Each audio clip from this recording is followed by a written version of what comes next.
Dr. Jiwoo Kim pressed her face against the cold glass of the laboratory window and stared at the distant stars. The research ship Harmony Station drifted silently through space, carrying its crew of scientists and diplomats toward another routine mission. For 3 years, Jiwoo had called this place home, but she still felt like an outsider.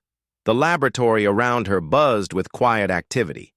Other researchers worked at their stations, their alien forms moving with practiced ease. The tall, blue-skinned Villani moved like dancers, their 4 arms working different instruments at once. The crystalline beings from the Confederacy clicked and chimed as they communicated, their bodies catching the artificial light and throwing rainbows across the walls. Jiwoo was the only human in the xenobiology department. At 28 years old, she had already made discoveries that should have changed how the galaxy understood alien life. Instead, her work disappeared into reports that carried other people's names. She turned back to her workstation and pulled up her latest research files.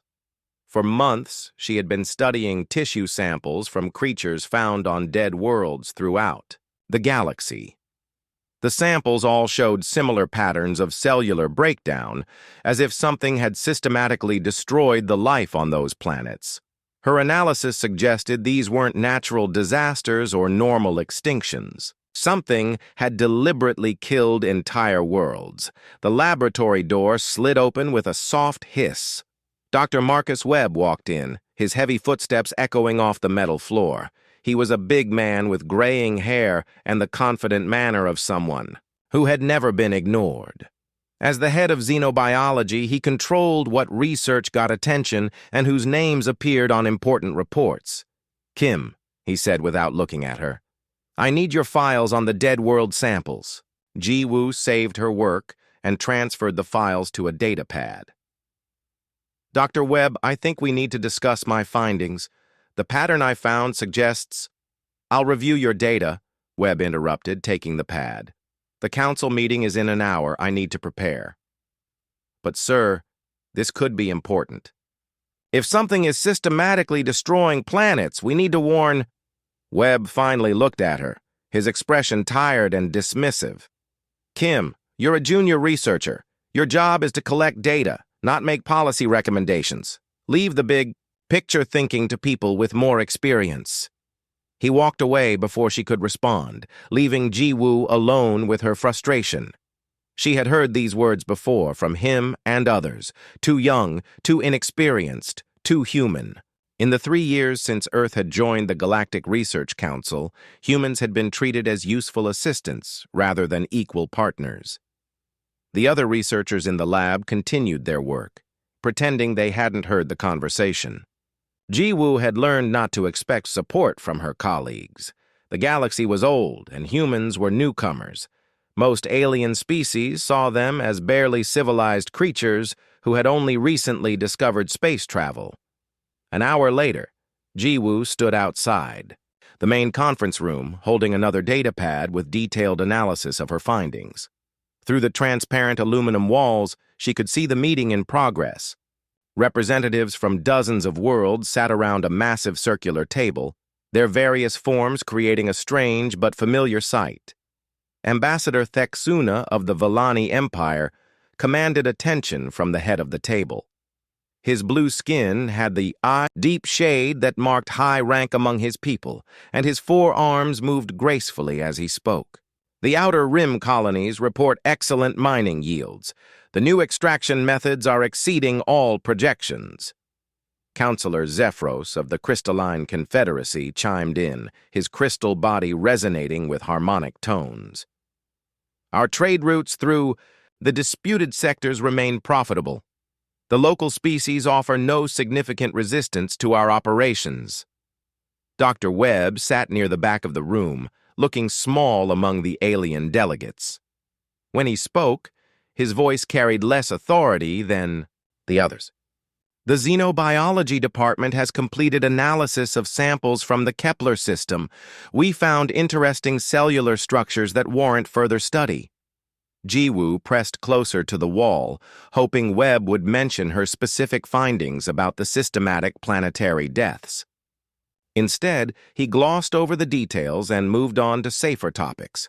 Her research, her months of careful analysis, reduced to a single sentence about interesting structures.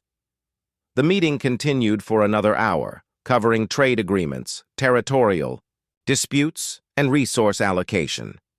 Nobody mentioned the dead worlds. Nobody talked about the possibility of a galaxy-wide threat. The representatives focused on immediate profits and political advantage, ignoring anything that might complicate their plans. As the delegates filed out of the conference room, Jiwoo approached Dr. Webb.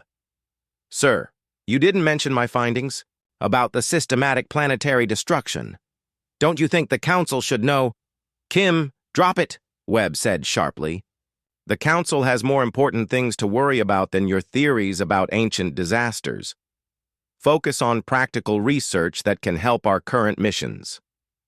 Ambassador Thexuna overheard the conversation and turned toward them, his large, dark eyes fixed on Jiwoo with casual interest.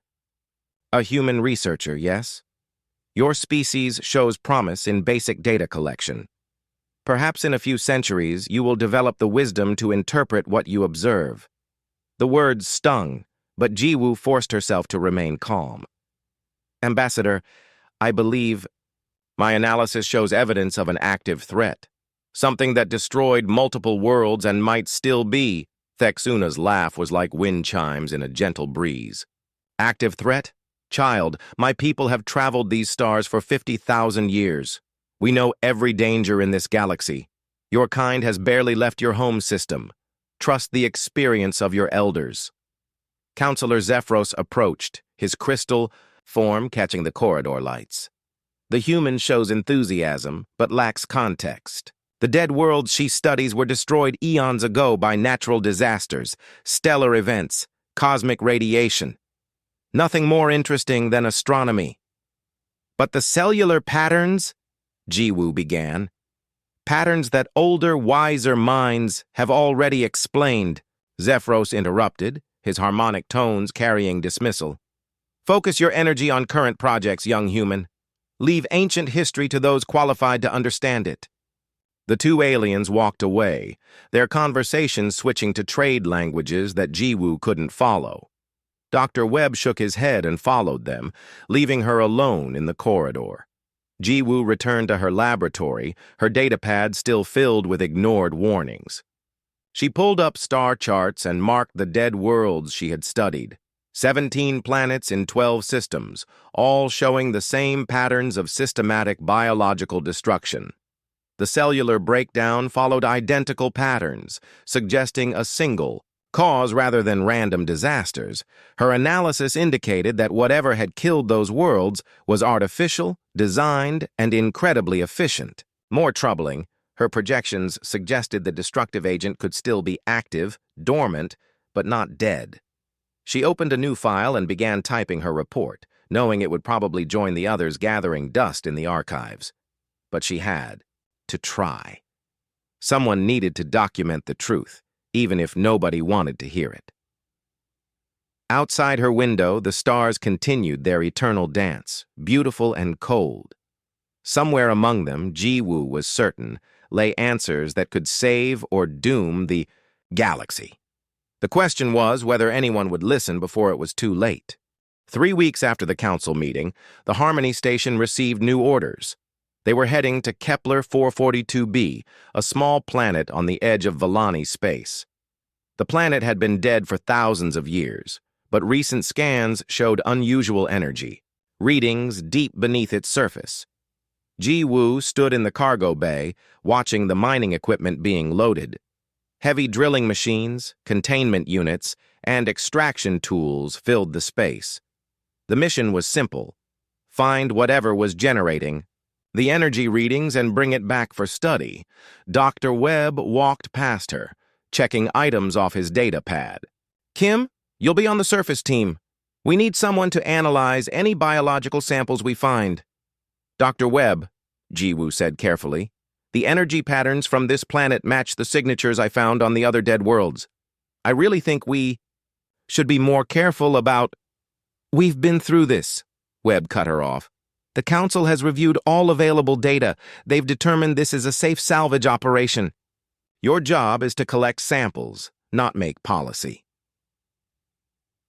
The ship arrived at Kepler 442b 2 days later. Through the observation deck windows, Ji-Woo could see the planet's gray surface. Once, this world had been green and blue, covered with oceans and forests. Now it looked like a dried bone floating in space. The surface team consisted of 12 researchers and 20 security personnel from various species. Ji-Woo carried her portable analysis equipment, while the others handled the heavy machinery. Ambassador Thexuna had come down personally to oversee the operation, bringing 3 Villani scientists with him. They set up base camp near the energy source, a deep canyon that cut through the planet's crust like a wound. The drilling team began work immediately, their machines digging toward the signal 5 kilometers below ground. "Remarkable preservation," said Dr. Kaelthan, one of the Villani scientists. His 4 arms worked different instruments as he studied. The rock samples. Whatever killed this world, it left the geological structure completely intact. Ji-Woo examined the soil through her microscope. Even after thousands of years, she could see traces of the cellular breakdown that had destroyed all life. The pattern was identical to what she had found on the other dead worlds, but much clearer here. "Dr. Kaelthan," she said, "I'm seeing the same systematic cellular destruction I documented in my previous reports. This suggests whatever killed this planet might still be." "Interesting observation," the Villani scientist replied without looking up from his work. "However, our geological surveys show no active biological agents. Whatever happened here is ancient history." On the second day, the drilling team broke through into a large underground chamber. The energy readings spiked immediately, and strange lights began flickering in the depths of the hole. "Excellent," Ambassador Thexuna said, his voice filled with satisfaction. "Deploy the extraction team. I want that energy source secured within the hour." Ji-Woo checked her instruments and felt her stomach drop. The energy signature was changing, becoming more complex and active. "Ambassador, the readings are different now. Something down there is responding to our presence." "Of course it is responding," Thexuna replied dismissively. "Ancient technology often reacts to external stimuli. This makes our find even more valuable." The extraction team lowered cables and lifting equipment into the chamber. Through the drilling hole, Ji-Woo could see their lights moving in the darkness below. The energy readings continued to climb, and her biological scanners began detecting something that made her blood run cold. "There's biological activity down there," she announced to anyone who would listen. "Something is waking up." Dr. Webb looked at her instruments and frowned. "Kim, your equipment must be malfunctioning. We're dealing with ancient technology, not living organisms." "Sir, I've calibrated these instruments myself. There's definitely biological activity, and it's spreading rapidly through the chamber below." The first extraction team reached the energy source an hour later. Through their helmet cameras, everyone at the surface could see what they had found. It was beautiful and terrible at the same time, a massive crystalline structure that pulsed, with inner light, covered in what looked like veins or roots that disappeared into the surrounding rock. "Magnificent," breathed Ambassador Thexuna. "This technology is beyond anything in our archives. The energy output alone could power a dozen worlds." Ji-Woo watched the camera feeds with growing dread. The veins around the crystal were moving, slowly but visibly. They were growing, reaching out toward the extraction team. "Ambassador, please, order the team back up. That structure is not technology, it's alive." "Nonsense," Thexuna said. "You humans see life in everything. This is clearly an advanced power generation system." The extraction team began cutting pieces from the crystal structure. The moment the first laser touched its surface, everything changed. The pulsing light became a blinding strobe, and the veins began moving faster, reaching out like grasping fingers. "Team leader, report," Dr. Webb called into his communicator. The response came back filled with static and panic. "Base camp, we have a problem down here. The structure it's growing. It's covering everything. We need immediate extraction." Through the camera feeds, Ji-woo watched in horror as the biological growth spread across the chamber walls at incredible speed. The veins weren't just moving, they were multiplying, creating a vast network that seemed to consume everything it touched. "Get them out of there now!" she shouted, but it was already too late. The last camera feed showed one of the extraction team members being covered by the growing biological mass. His screams cut through the static before the transmission went dead. Ambassador Thexuna stared at the blank screens, his blue skin pale with shock. "This is impossible. Our scans showed no active biological threats." "Because you wouldn't listen to the one person who warned you," Ji-woo said, her voice shaking with anger and fear. "I told you this planet showed signs of systematic biological destruction. I told you the agent might still be active." The energy readings from the chamber below suddenly spiked beyond all previous measurements. Through the drilling hole, they could see strange lights flickering in patterns that hurt to look at. The biological growth was spreading upward, climbing toward the surface. "Seal the hole," Dr. Webb ordered. "Drop explosive charges and collapse the tunnel." The security team worked frantically to set the charges, but the growth was faster. Tendrils of the biological mass began emerging from the hole, reaching toward the surface equipment like hungry snakes. Ji-woo grabbed her emergency communicator and sent an urgent message to the Harmony station. "This is Dr. Kim on the surface. We have a biological containment breach. Repeat, we have a biological containment breach. The agent is active and spreading." The charges detonated, collapsing the tunnel in a cloud of dust and debris. For a moment, everyone thought the crisis was over. Then the ground began to crack, and more tendrils pushed through the fractured rock. "Full evacuation," Ambassador Thexuna ordered, his authority finally cracking under the pressure. "Everyone back to the ships immediately." As the surface team fled toward their landing craft, Ji-woo looked back at the spreading biological mass. It was already covering the base camp, consuming their equipment and supplies. More disturbing, it seemed to be learning, adapting, becoming more efficient with each thing it absorbed. The evacuation ships lifted off just as the growth reached the landing pad. From orbit, they watched the biological mass spread across the planet's surface like spilled ink. Within hours, it had covered several square kilometers and was still expanding. "How do we stop it?" Dr. Webb asked, staring at the spreading darkness. Below, Ji-woo pulled up her analysis of the original samples, her hands shaking as she worked. "I don't know," she admitted. "But based on what I'm seeing, this isn't just a biological agent. It's a terraforming system designed to break down existing life and rebuild it according to some predetermined pattern." "Then why did it kill everything?" "On this planet?" "Because," Ji-woo said quietly, "it's been running without instructions for thousands of years. It knows how to destroy, but it's forgotten how to create." On the surface below, the biological mass continued to spread, consuming everything in its path. And for the first time in her career, Ji-woo realized that being right was far worse than being ignored. The emergency alarms on Harmony Station had been screaming for 6 days straight. Ji-woo sat in her laboratory, surrounded by data screens showing the spread of the biological agent across 3 star systems.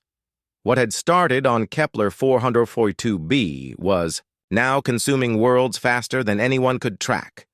The first Villani colony to fall was New Thessaria, a mining world with 12 million inhabitants. The biological mass had somehow traveled through space, arriving on transport ships that had visited the infected planet. Within 18 hours, New Thessaria was covered in the same dark growth that had consumed Kepler 442b. Dr. Webb burst into the laboratory, his face pale and sweating. "Kim, the council wants to see you immediately. They're in emergency session." "What do they want from me now?" Ji-woo asked, without looking up from her screens. More data they won't listen to. Just come, Webb said urgently. Everything has changed. The council chamber looked very different from the last time Jiwoo had seen it. Gone was the calm confidence and casual dismissal. Ambassador Thexuna sat hunched at the table, his blue skin gray with stress. 3 of his 4 arms shook as he tried to operate his communication device. Counselor Zephyros stood in the corner, his crystal body flickering with anxious energy patterns. "Dr. Kim," Thexuna said as she entered, his voice barely above a whisper, "we need your help." Jiwoo stared at him in disbelief. 3 weeks ago, this same alien had called her a child and dismissed her warnings as the foolish concerns of an inexperienced human. Now he was begging for her assistance. "Ambassador," she said carefully, "I've been trying to help for months. Nobody wanted to listen." "We were wrong," Counselor Zephyros chimed, his harmonic tones filled with desperation. "The biological agent has consumed 7 crystalline worlds. Our military forces cannot stop it.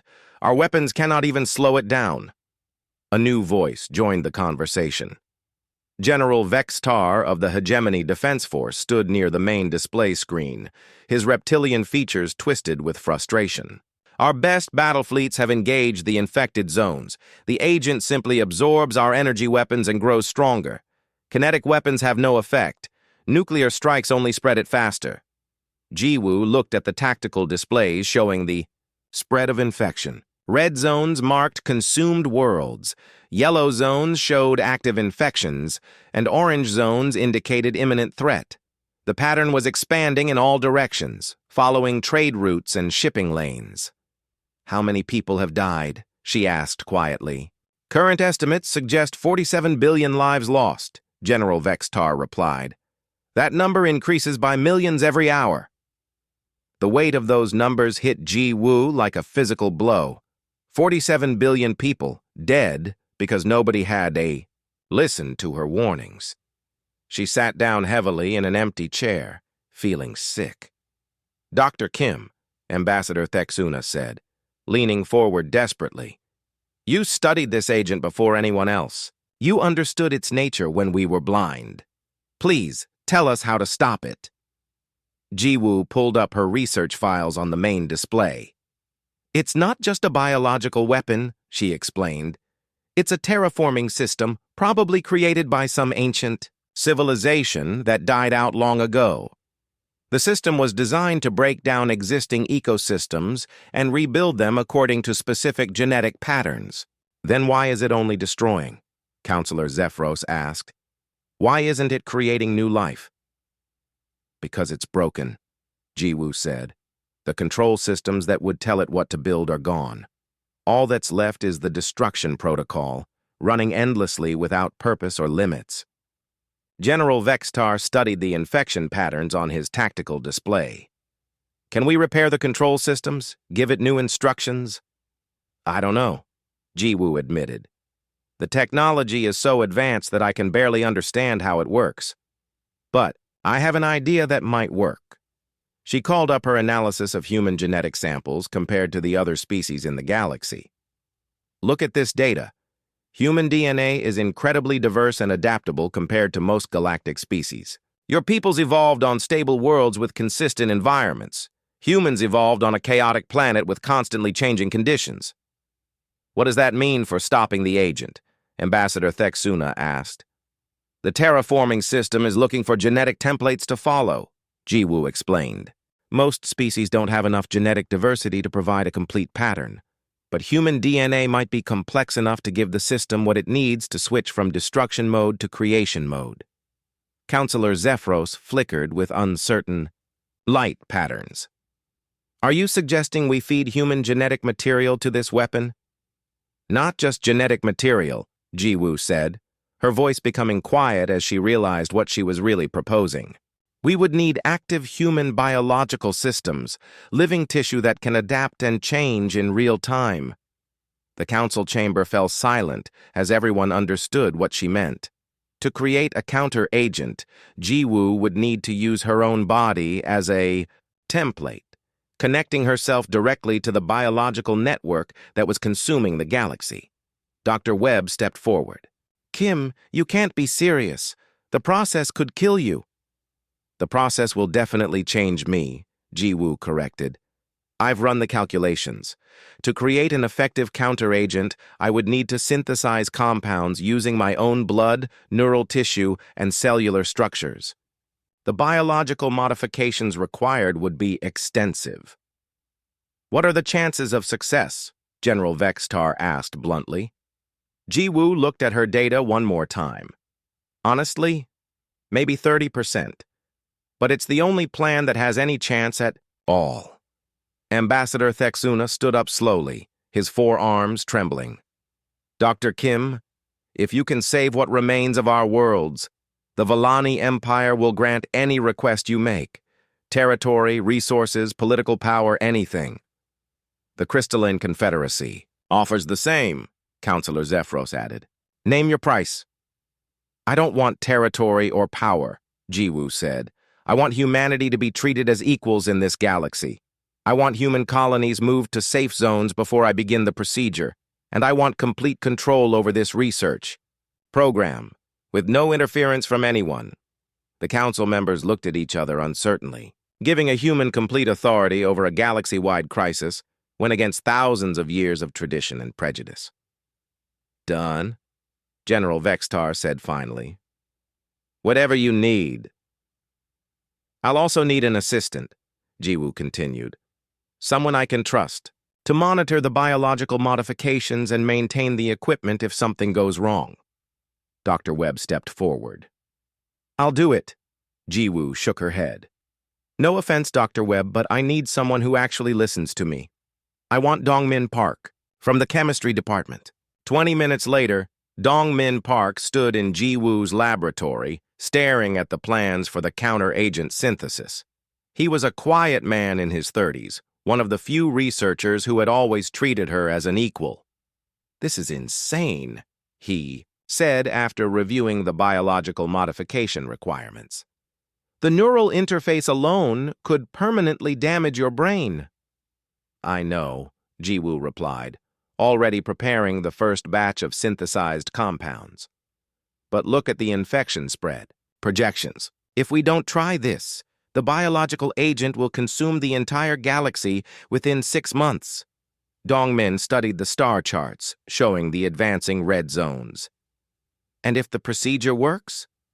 Then I become something between human and alien permanently, connected to a biological network that spans multiple star systems," Jiwoo said quietly.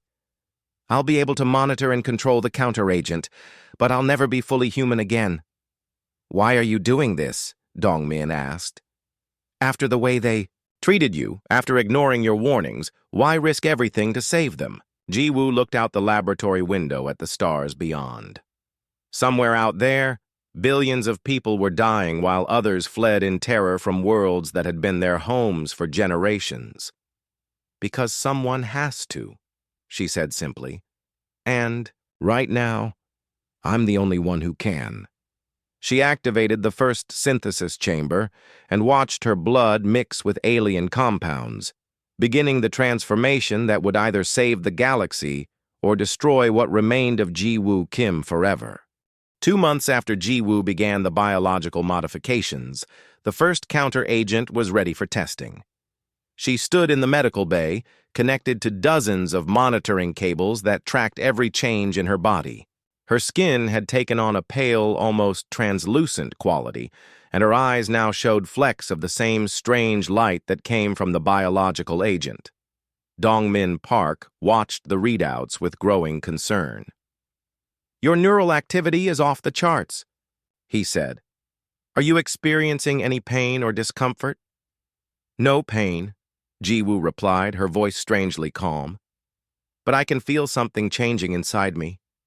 It's like having another person's thoughts mixing with my own." The counter-agent worked, but only for short periods. Jiwoo could create compounds that stopped the biological agent's spread, but the alien system adapted quickly. Within days, it would develop resistance to each new treatment, forcing her to modify the formula again and again. "It's learning from our attacks," she explained to the council during one of their daily briefings. "The terraforming system was designed to adapt to different environments. Every time we hit it with a new counteragent, it becomes stronger." Ambassador Thexuna leaned forward anxiously. "Then what do we do? How do we stop something that learns? From everything we try?" "I need to stay connected to the biological network permanently," Jiwoo said. "The only way to stay ahead of its adaptations is to monitor them in real time and adjust the counteragent continuously." Dr. Webb looked horrified. "Kim, that level of biological integration could kill you. Your body isn't designed to handle that kind of neural load." "My body is adapting," Jiwoo replied. "The modifications are helping me process the extra information, but there will be side effects." Over the following weeks, those side effects became obvious.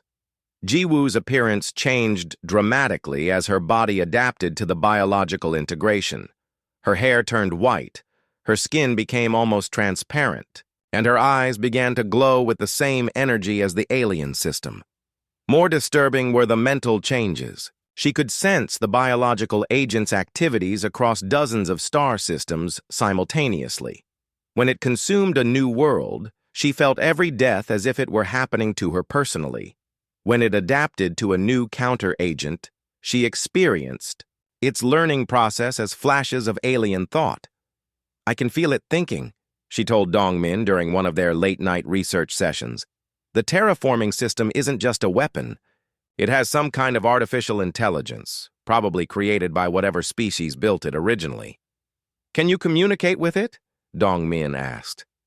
"Not exactly," Jiwoo said, pressing her hands against her temples as another wave of alien sensations washed through her mind. "But I'm starting to understand its purpose. It wasn't meant to destroy civilizations. It was meant to preserve them." She pulled up holographic displays showing the biological agent's activity patterns. "Look at how it processes genetic information. It's not randomly destroying life forms. It's cataloging them, storing their genetic patterns in some kind of vast database." "For what purpose?" "I think it was designed to save dying species," Jiwoo said slowly. "The original builders must have faced some kind of extinction event. They created this system to preserve life by breaking it down to its basic genetic components and storing that information for future reconstruction." "Then why is it killing everything instead of preserving it?" "Because the reconstruction protocols are damaged or missing," Jiwoo explained. "The system knows how to catalog and store genetic information, but it's forgotten how to rebuild living creatures from that data." This discovery changed everything. Instead of simply trying to stop the biological agent, Jiwoo began working to repair its programming. Using her neural connection to the system, she slowly began teaching it how to reconstruct life forms from the genetic patterns it had collected. The process was incredibly dangerous. Each time she interfaced directly with the alien intelligence, she risked losing more of her own identity. Parts of her personality began to fade as alien thoughts and memories mixed with her own. Dongmin watched helplessly as his friend slowly disappeared. "Jiwoo, you need to disconnect from the system. You're losing yourself." "I can't stop now," she replied, her voice becoming more mechanical with each passing day. "I'm so close to restoring the reconstruction protocols. Once I fix the system, it will stop destroying and start rebuilding." But success came with an unexpected price. As news of Jiwoo's progress spread throughout the galaxy, different factions began to see her as either a savior or a threat. Her name became known on every inhabited world, but the stories told about her grew increasingly distorted. Some species hailed her as the greatest hero in galactic history. Others whispered that she was becoming too powerful, too dangerous to be allowed to continue. Political groups began using her image for their own purposes, creating propaganda that bore little resemblance to the quiet researcher she had once been. The hegemony of worlds sent assassins to eliminate her, fearing that human control over The biological network would lead to human domination of the galaxy. The Trade Federation tried to kidnap her, hoping to use her abilities to create exclusive weapons for their private armies. I can sense them coming, Ji-woo told Dong-min one evening as security alerts flashed on their screens. The biological network extends across so many worlds now that I can feel disturbances in the galactic political structure. Jin-ho Choi, a human intelligence operative, arrived with a team of guards to protect the research facility. Dr. Kim, there are at least 6 different assassination attempts planned for this week alone. Half the galaxy wants to worship you, and the other half wants you dead. Why? Ji-woo asked, genuinely confused. I'm trying to save everyone. Because you're changing the balance of power, Jin-ho explained. For the first time in galactic history, a human controls something that affects every other species. That scares a lot of people. Ji-woo looked at herself in the laboratory's reflective surfaces. The person staring back was barely recognizable as human. Her skin glowed with bioluminescent patterns. Her eyes had become completely white, and when she moved, the air around her shimmered with energy. I'm not even sure I'm still human, she said quietly. Sometimes I forget what I used to be like. Before the modifications. That's exactly what they're afraid of, Jin-ho replied. You're becoming something new, something beyond any single species. Your name isn't just yours anymore.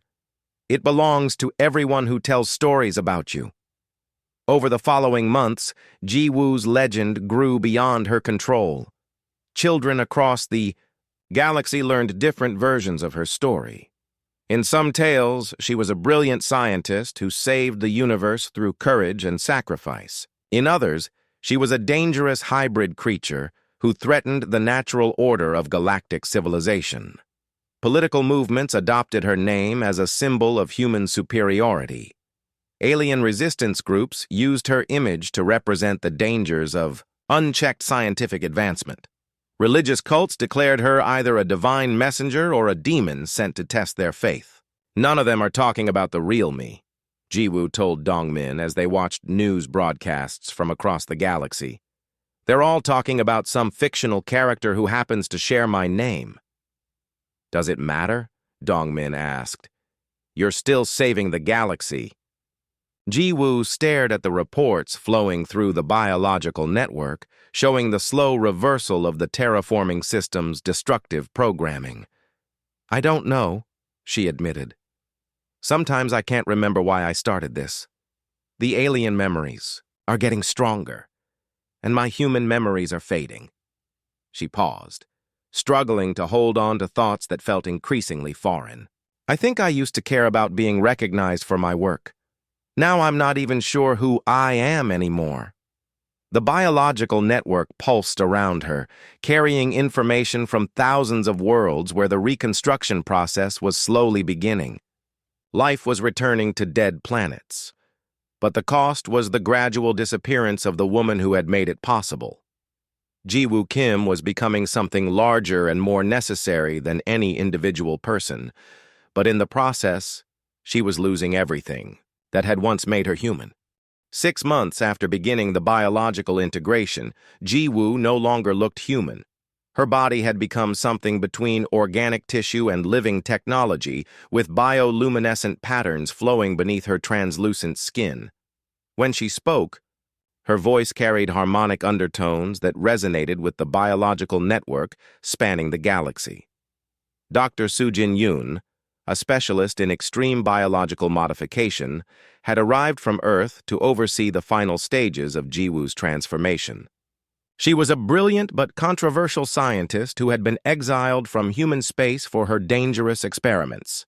The next phase will be irreversible, Soo-jin warned as she prepared the modification chamber. Your consciousness will merge completely with the biological network. You'll be able to monitor and control the terraforming system across the entire galaxy, but you'll lose most of your individual identity. Ji-woo floated in the modification chamber, surrounded by a liquid that pulsed with the same energy as the alien system. I understand, she said, though her voice sounded distant and mechanical. "How much of me will remain?" "Fragments," Sujin replied honestly. "Echoes of your personality and memories, but integrated with the collective intelligence of the network." "You'll still be you, but you'll also be something much larger." Dongmin Park stood outside the chamber, pressing his hands against the transparent walls. "Jiwoo, please, think about this. Once you complete this transformation, there's no going back." "There was no going back 6 months ago," Jiwoo replied. "Every day I delay, more worlds die. The biological agent is still consuming planets faster than I can repair the reconstruction protocols." The final transformation took 3 days. Dongmin watched through the observation window as his friend's body dissolved and reformed repeatedly, each change bringing her closer to complete integration with the alien network. By the end, what emerged from the chamber was barely recognizable as the woman who had entered. Jiwoo's new form was beautiful and terrible at the same time. Her body seemed to be made of living light, constantly shifting between solid matter and pure energy.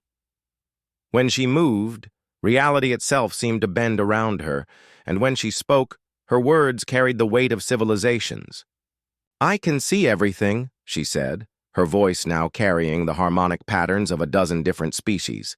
"Every world in the network, every life form being cataloged and reconstructed. The terraforming system is finally working as intended." But the cost of this success was becoming clear. Jiwoo's personality began fragmenting as the network's collective intelligence overwhelmed her individual consciousness. She would start conversations as herself, then shift mid-sentence to speaking as the alien intelligence that had created the system millions of years ago. "The builders called themselves the Eternal Gardeners," she said, during one of her lucid moments. "They created the terraforming system to preserve life when their galaxy was dying. But something went wrong during the final implementation." "What happened to them?" Dongmin asked. "They became part of the system, just like I'm becoming," Jiwoo replied, her eyes now showing the deep knowledge of ancient minds. "Individual identity is the price of galactic preservation." Wu Jin-nam, Jiwoo's childhood friend from Earth, arrived on Harmony Station hoping to reconnect with the person she had once been. He found her in the central control room, floating in a web of bioluminescent cables that connected her to monitoring stations throughout the galaxy. "Do you remember me?" he asked quietly. Jiwoo turned toward him, and for a moment her eyes showed recognition. "Wu Jin, you taught me to play chess when we were 12. You always let me win." "Not always," he said, smiling sadly. "You got good enough to beat me fairly." "I remember," she said, and her voice was almost human again. "But those memories feel like they belong to someone else now. I can access them, but they don't feel like mine anymore."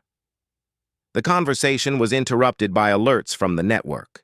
Another world was under attack, not by the biological agent, but by military forces trying to destroy the terraforming nodes before they could complete their reconstruction work.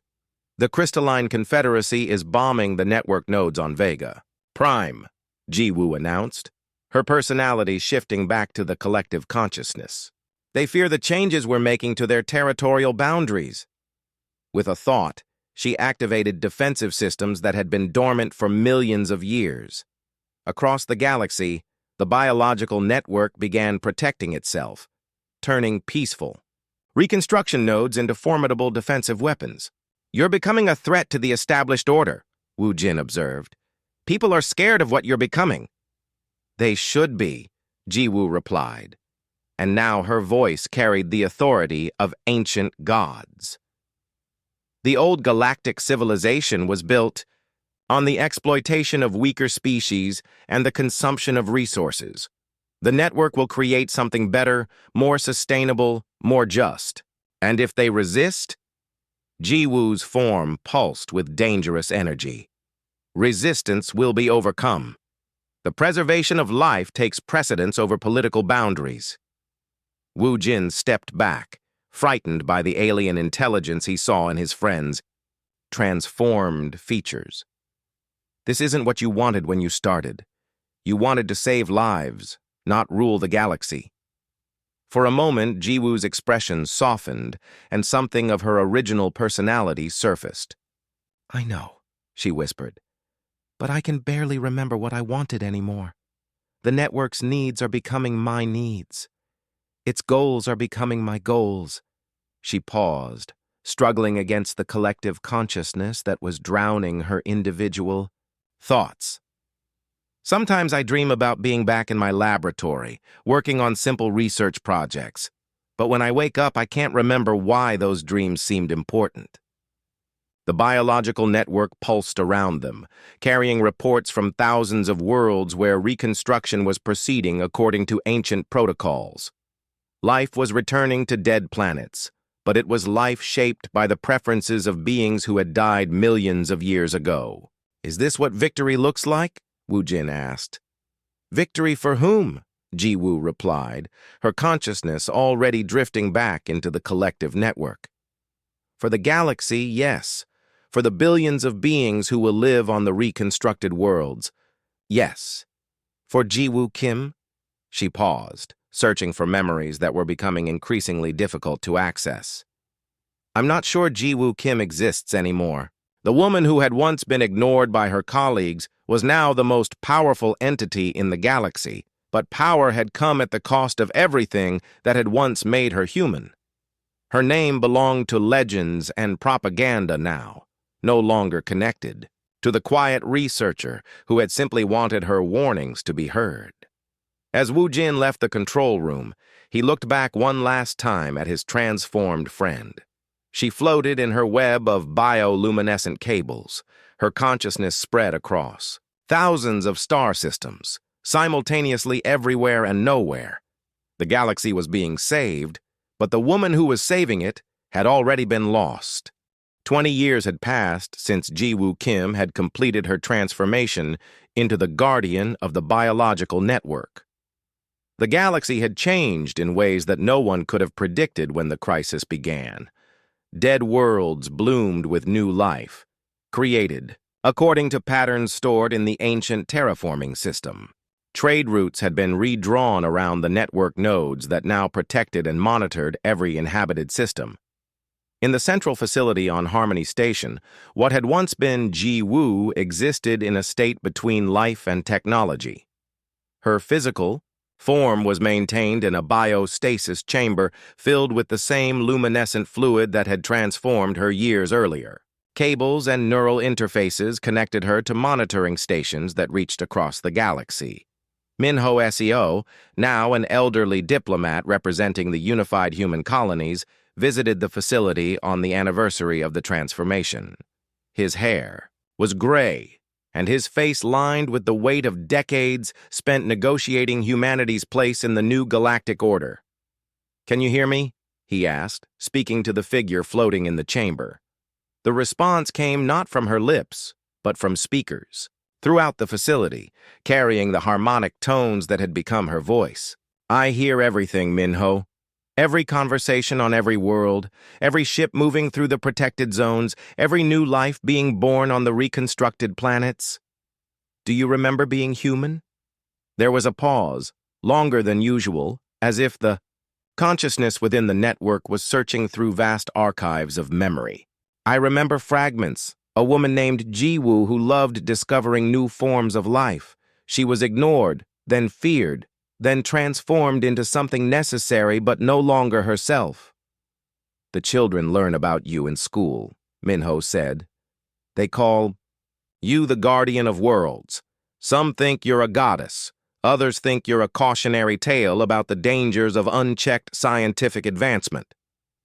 All stories become legends, and all legends become simplified," the voice replied. "What do they say about her? About the woman I used to be?" "Different things," Minho admitted.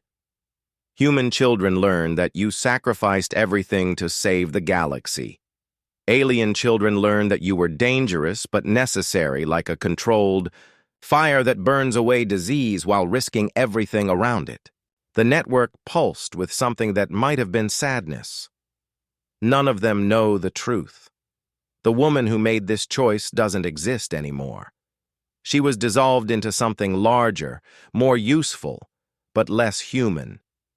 Through the facility's windows, they could see the lights of New Geneva, a human colony that had been established in one of the safe zones created during the crisis. Children played in parks while their parents worked in the research facilities and diplomatic centers that had made humanity equal partners in galactic civilization. Was it worth it? Minho asked. The transformation, the loss of yourself, everything. You gave up? The lights in the chamber flickered as the consciousness considered the question. That's not a question I can answer anymore. The entity that made the choice is gone. I am what she became, and I exist to serve purposes she couldn't have imagined. But do you regret it? Regret requires a sense of lost possibilities, the voice said.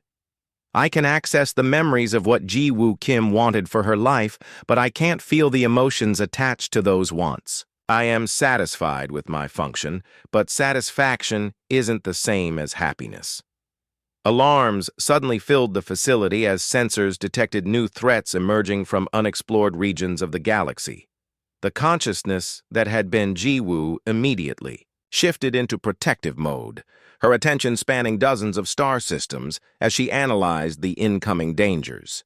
Biomechanical entities from the galactic core, she reported, her voice becoming more mechanical as she processed vast amounts of data. They're similar to the original terraforming system, but with different programming. They see our network as competition for resources. The defensive systems she had built over 20 years activated automatically. Biological weapons that had once threatened to destroy the galaxy now served as shields protecting countless worlds. The terraforming nodes transformed into fortresses, their reconstruction protocols shifting to produce defensive organisms. Will you be able to stop them? Minho asked. Yes, she replied without hesitation. But the conflict will require expansion of the network into previously unmonitored regions. More worlds will come under my protection, which means more worlds will lose their complete autonomy. Minho understood what she wasn't saying directly. Each expansion of the network meant more control, more influence, more divergence from the chaotic freedom that had characterized galactic civilization before the crisis. The galaxy is becoming safer, he observed, but also more controlled. Safety and freedom are often contradictory goals, she replied. The biological network provides security and stability, but at the cost of unpredictability and individual choice. As the immediate crisis was resolved and the new threats contained, the consciousness returned its attention to their conversation. Minho, I want you to understand something. The woman you're mourning chose this path willingly. She knew the cost and accepted it because she believed the alternative was worse. I know, Minho said quietly, but knowing that doesn't make it easier to accept. Her sacrifice allowed humanity to achieve equality in galactic civilization, the voice continued. Before the crisis, humans were seen as barely civilized newcomers. Now they're respected partners in galactic governance. And you? What do you get from this arrangement? Purpose, she replied simply.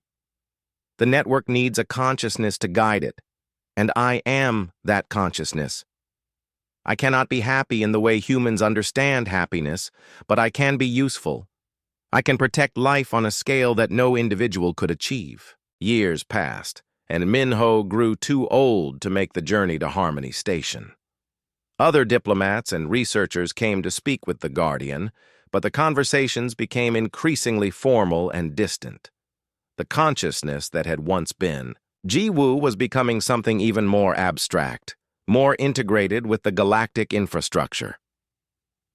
Yoon-bi Ko, a young human researcher studying ancient civilizations, discovered another alien artifact in the Outer Rim territories. Unlike her predecessors, she immediately reported her findings to the network and requested guidance before proceeding. "Guardian," she transmitted to the central facility, "I've found something that matches the energy signatures of the original terraforming system. Should I investigate?" The response came immediately, carrying the accumulated wisdom of decades of experience. "Proceed with extreme caution. Deploy full protective protocols and maintain constant communication with the network. Do not attempt to activate or interfere with the artifact until complete analysis is finished." "Understood, Guardian. Thank you for the guidance." "Thank the woman who learned these lessons the hard way," the voice replied. "Her experience is the foundation of the protocols that keep you safe." As Yunbi began her careful investigation, the consciousness that had been, Jiwoo monitored her progress with something approaching maternal concern. The galaxy had learned to listen to warnings about ancient alien technology, and young researchers now received the guidance that had been denied to their predecessor.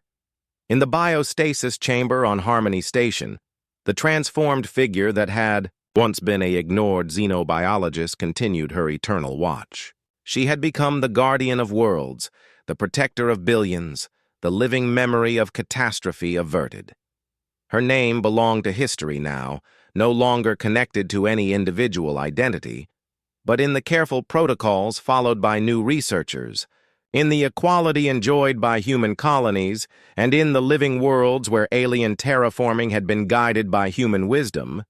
Something of Jiwoo Kim's original purpose lived on. She had wanted her voice to be heard, her warnings to be heeded, her discoveries to make a difference.